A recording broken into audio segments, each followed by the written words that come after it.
हम सारे लोग दिल्ली की अपनी बहन, अपनी बेटी के लिए इंसाफ मांगने के लिए इकट्ठा हुए हैं और हम सब ये मांग करते हैं कि भारतीय जनता पार्टी जिस तरीके से हमारी बहन के कातिलों को बचाने में जुटी है, उसको इंसाफ मिले। हम सबके बीच में दिल्ली प्रदेश के अध्यक्ष और दिल्ली कैबिनेट मंत्री गोपाल राय जी हैं। मैं उनसे अनुरोध करूंगा कि इस मौके पर 2 शब्द कहें। माइक नीचे माइक नीचे करो यार आप लोग। आज पूरी दिल्ली तो आप ही चले अपनी बेटी के इंसाफ के लिए आवाज उठा रही है। जगह नहीं है। जिस दरिंदगी के साथ कंझावला की घटना घटित हुई है, उसने सभी तरह की अमानवीयता की घटनाओं को पार कर दिया। लेकिन उससे भी ज्यादा दुखद बात है कि भारतीय जनता पार्टी अरे माइक नीचे करो यार। इस घटना को लेकर के निष्पक्ष तौर पर कार्रवाई में सहयोग करने की जगह, चूंकि इस घटना में भारतीय जनता पार्टी के पदाधिकारी शामिल हैं, इसलिए वो एन केन प्रकारेण हर तरह से, चूंकि दिल्ली की पुलिस भारतीय जनता पार्टी की केंद्र सरकार और गृह मंत्री अमित शाह जी के अंडर में आती है, एलजी भारतीय जनता पार्टी के हैं और पूरी कोशिश की जा रही है कि किसी तरह से इस दरिंदगी से लोगों के ध्यान को भटकाया जाए। किसी तरह से कोशिश हो रही है कि एफआईआर की जो धाराएं हैं वो मजबूत ना हो पाए। अलग अलग तरह से कोशिश हो रही है। अभी उनके परिवार के लोगों ने आज सवाल उठाया है कि जिस लड़की को उनके साथ होने के नाम पर जिस तरह के बयान दिलवाए जा रहे हैं, वो भी इस बात को दिखा रहा है कि कहीं न कहीं दबाव में इस तरह के बयान जारी करवाए जा रहे हैं। आज पूरे दिल्ली के लोग हम यहाँ इकट्ठा हुए हैं शांतिपूर्व तरीके से उसकी आत्मा की शांति को श्रद्धांजलि देने के लिए और ये बात कहने के लिए कि केंद्र में सत्ता होने के नाते, केंद्र के गृह मंत्री होने के नाते, केंद्र की एलजी होने के नाते, आप अगर ये सोचते हैं कि उसको इंसाफ नहीं दिया जाएगा, भारतीय जनता पार्टी के नेता होने के नाते कोई दरिंदा बच जाएगा, वो दिल्ली के लोगों को कबूल नहीं है, वो मंजूर नहीं है। और ये जो लड़ाई है, ये जो आंदोलन है, ये जो आवाज है, हम इसको उठाते रहेंगे और इसको लेकर के लड़ेंगे, क्योंकि अगर इस दरिंदों को अगर सही सजा नहीं दी जाती है, कड़ी सजा नहीं दी जाती है, तो इस तरह की घटनाएं और बढ़ेंगी। इसलिए आज हम सब लोग यहाँ इकट्ठा हुए हैं और हमारी एक ही मांग है कि भारतीय जनता पार्टी अपराधियों को बचाना बंद करे और निष्पक्ष तौर पर इंक्वायरी की जाए और जो दोषी हैं उनको सख्त से सख्त सजा दी जाए।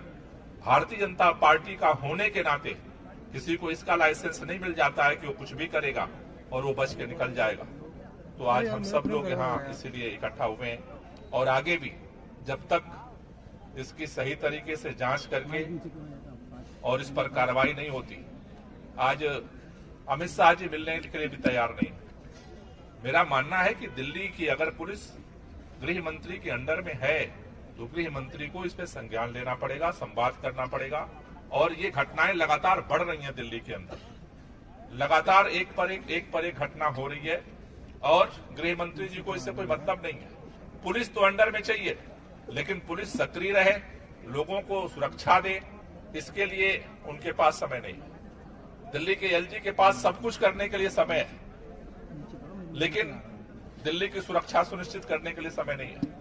तो ये आवाज जो पिछले 3 दिनों से लगातार लोगों के माध्यम से उठ रही है, मेरी गुजारिश है केंद्र सरकार से कि अगर आप इस पे लीपापोती करने की कोशिश करेंगे तो ये आंदोलन और बढ़ेगा आगे और इंसाफ की लड़ाई और तेज होगी।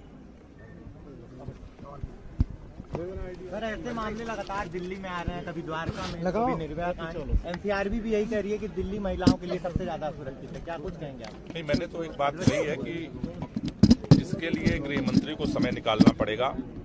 एलजी के पास जो सबसे प्राथमिक जिम्मेदारी है लॉ एंड ऑर्डर की, उस पर काम करना पड़ेगा, जिससे कि तभी इन चीजों पर नियंत्रण किया जा सकता है।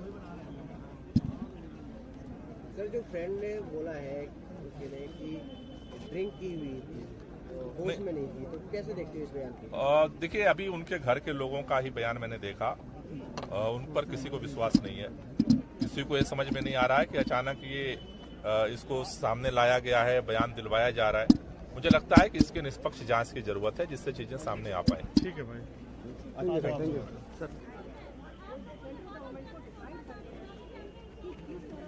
कुलदीप भाई, ये प्रोटेस्ट जो आप कर रहे हैं कैंडल मार्च, बताइए इसके बारे में क्या कर रहे हैं आप? ये बहुत दुखद है कि दिल्ली के अंदर नए साल के दिन, जिस दिन दिल्ली में एक सामान्य प्रोटोकॉल है कि आप किसी भी, दिल्ली पुलिस हमेशा 100-200 मीटर पे बैरिकेड लगाती है, लेकिन आप देखिए इतना दुर्भाग्यपूर्ण है कि दिल्ली में जिस नए साल था उस दिन एक बच्ची को लगभग, मुझे अभी रिपोर्ट मिली है, पहले तो मुझे 12 किलोमीटर का पता था, लेकिन अभी मुझे जो जानकारी मिली है वो 40 किलोमीटर तक दिल्ली की सड़कों पर उस बच्ची को रौंदा गया, उस बच्ची को घसीटने का काम किया गया, और बच्ची को घसीट कर किस प्रकार से उसकी हत्या 5 लोगों ने करने का काम किया। ये बहुत दुर्भाग्यपूर्ण है, ये बहुत दुखद है। और इससे भी बड़ी दुखद बात यह है कि जब से दिल्ली के अंदर लेफ्टिनेंट गवर्नर विजय सक्सेना जी आए हैं, उनके राज में दिल्ली आज कैपिटल की राजधानी जो है वो क्राइम की कैपिटल बन गई है। आज दिल्ली के अंदर अपराध लगातार बढ़ते जा रहे हैं। मुझे कहते हुए बड़ा दुखद हो रहा है कि आज पूरे भारतीय जनता पार्टी एक जो अपराधी है, इसमें जो मुख्य आरोपी है मनोज मित्तल को बचाने के लिए पूरी भारतीय जनता पार्टी आज खड़ी हुई है। और भारतीय जनता पार्टी का चाल चली चेहरा यह है कि वो गुंडे, मवाली और बलात्कारियों की पार्टी है। जब हाथरस के अंदर एक बेटी के साथ बलात्कार होता है तो भारतीय जनता पार्टी का सांसद अपराधियों के साथ खड़ा होने का काम करता है। कठुआ के अंदर जब बच्चे के बलात्कार होता है तो भाजपा के नेता उसके समर्थन में जो अपराधी था रिले निकालने का काम करते हैं। और आज वही काम भारतीय जनता पार्टी का जो ये नेता है मनोज मित्तल, इसको बचाने के लिए पूरी भारतीय जनता पार्टी ने पुलिस पे दबाव बनाया हुआ है। और मुझे कहते हुए ये दुख हो रहा है कि आज दिल्ली पुलिस वालों की बेटियां होंगी, लेफ्टिनेंट गवर्नर की भी बेटियां होंगी, भाजपा के नेताओं की बेटियां होंगी, और आज वो भाजपा के दबाव में अपना आत्मसम्मान उन लोगों ने खो दिया। आज उनके दबाव में आकर उस केस की लीपापोती करने की कोशिश की जा रही है, उस केस को दबाने की कोशिश की जा रही है। 304(a) के अंदर मुकदमा दर्ज किया गया मात्र, जबकि वो वहां पर एक मर्डर था, मतलब 40 किलोमीटर से उसको घसीटा गया। ना कोई बैरिकेड, ना कोई पुलिस, ना कोई कार्रवाई उसके ऊपर नहीं की गई और लीपापोती करने का काम किया जा रहा है। मैं कहना चाहता हूं कि आज भारतीय जनता पार्टी का चेहरा पूरे देश ने देख लिया कि किस प्रकार से भारतीय जनता पार्टी के नेता, हमेशा जो भी बलात्कार होता है उसमें भारतीय जनता पार्टी के नेताओं का नाम होता है और उनको बचाने के लिए पूरी भाजपा खड़ी हो जाती है। आज ये चेहरा पूरा देश ने उनका देख लिया और हम उस बच्ची को न्याय दिलाने के लिए आज यहाँ कैंडल मार्च करने के लिए आए हैं। कल हम कमिश्नर ऑफ पुलिस के पास गए थे, हमने उनसे कहा था कि आप इस पे कार्रवाई करें कि आपके 2 घंटे पहले आपको कॉल मिली। अभी तो एक जानकारी आई कि 2:18 पे कॉल मिली थी, 2:18 पे आपको कॉल मिलती है, लेकिन दिल्ली पुलिस हाथ पे हाथ रख के बैठी रहती है और वो कब बाहर निकलती है, जब उस बच्ची की लाश रोड पे पड़ी होती है। अगर उन्होंने पहले इसमें कार्रवाई की होती तो शायद वो बच्ची बच सकती थी, लेकिन उसके बाद जो दिल्ली पुलिस का जो रवैया रहा है, एक भाजपा के अपराधी जो था उसको बचाने के लिए, भारतीय जनता पार्टी के नेता को बचाने के लिए आज दिल्ली पुलिस जिस तरह काम कर रही है उस पर सवाल खड़े हुए हैं। और मैं तो कहता हूं कि जिस लेफ्टिनेंट गवर्नर को दिल्ली की ABCD के बारे में नहीं पता, दिल्ली की भौगोलिक स्थिति के बारे में नहीं पता, जिसको ये नहीं पता कंझावला कहां पर है, जिसको ये नहीं पता रोहिणी कहां पर है, जिसको ये नहीं पता कि आज पांडव नगर के अंदर जिस एक लड़की को खींचने का काम किया गया गाड़ी के अंदर, वो पांडव नगर कहां पर है, ऐसे लेफ्टिनेंट गवर्नर को दिल्ली के अंदर सत्ता बैठने का कोई अधिकार नहीं है। ये डिपार्टमेंट सीधे तौर पर लेफ्टिनेंट गवर्नर के अंडर में आता है और लेफ्टिनेंट गवर्नर ने कोई काम दिल्ली पुलिस के ऊपर नहीं किया और उनका कोई ध्यान इस डिपार्टमेंट के ऊपर नहीं है। और आज पूरी रूप से मैं कह सकता हूं कि लेफ्टिनेंट गवर्नर ने दिल्ली की कानून व्यवस्था को खराब करने का काम किया है पूर्ण रूप से। और मैं कहता हूं कि अगर हमारी बेटियां सुरक्षित दिल्ली में नहीं है, जो अगर ऐसे लेफ्टिनेंट गवर्नर के जिनके राज में दिल्ली पुलिस है, उनके राज में अगर हमारी बेटियां दिल्ली में सुरक्षित नहीं है, तो मैं कह सकता हूं कि ऐसे लेफ्टिनेंट गवर्नर को कुर्सी पर बैठने का अधिकार नहीं है। आज दिल्ली और देश के लोग मांग करते हैं कि दिल्ली में आज हमारी बेटी को न्याय मिले, उसके लिए हम सब लोग यहाँ मार्च कर रहे हैं और हम लोग उसके इंसाफ की इस लड़ाई को, अगर मामले को दबाने की कोशिश की गई तो हम मामले को दबने नहीं देंगे। दिल्ली के लोग और देश के लोगों को बहुत रोष है आज।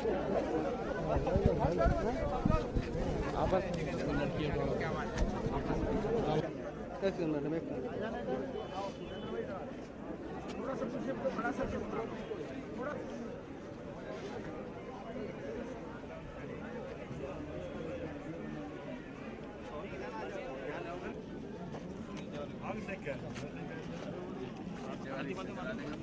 These live from Jantar Mantar, where anger is right now on march has been taken out today at International Capital Road at Jantar Mantar. Families are about 14 kilometers and 47 minutes. Everybody here.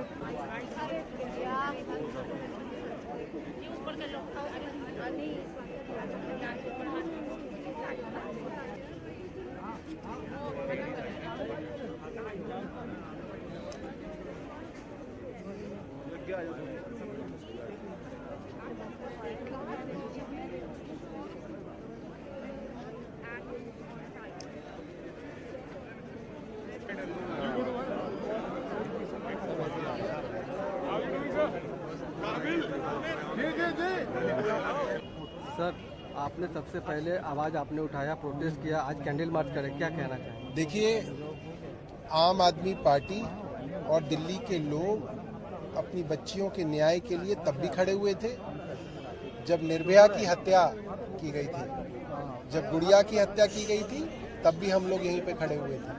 और आज हमारी एक बहन अंजलि के साथ जो हुआ है उसके लिए भी हम उसके न्याय के लिए आज यहाँ पे खड़े हैं। फर्क सिर्फ इतना है कि तब बीजेपी को लगता था कि कांग्रेस के खिलाफ आवाज़ उठानी चाहिए, मगर आज भारतीय जनता पार्टी की सरकार है तो वो कहते हैं ये राजनीति है। ये बहुत शर्म की बात है।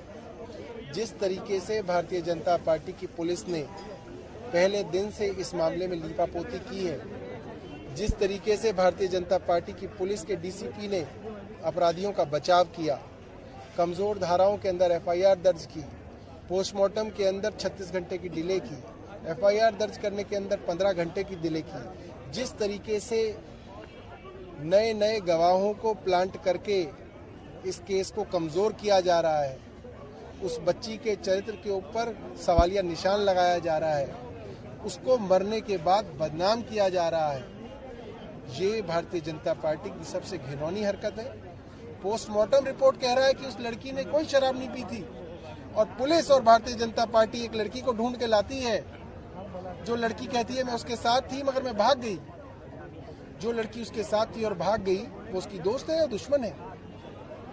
जिस लड़की को उसके माँ बाप नहीं जानते, विक्टिम का कोई घरवाला नहीं जानते, वो उसकी दोस्त है या दुश्मन है? जो लड़की उसकी मौत का इल्जाम उसी लड़की की जो मरी है उसके ऊपर ही डाल रही है कि वो नशे में थी, वो बहुत गुस्सैल थी, वो मरते मरते बच रही थी, इसका मतलब वो जो विटनेस है, वो जो स्टार विटनेस है, वो भारतीय जनता पार्टी के लिए आया है। वो विटनेस उस मरी हुई लड़की के लिए नहीं आया। और उस मरी हुई लड़की की माँ कह रही है कि ये जो लड़की है, जो गवाह बन के आई है, ये झूठी है और ये हमारा नुकसान करने के लिए आई है।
तो आप थोड़ा सा जगह देखिए।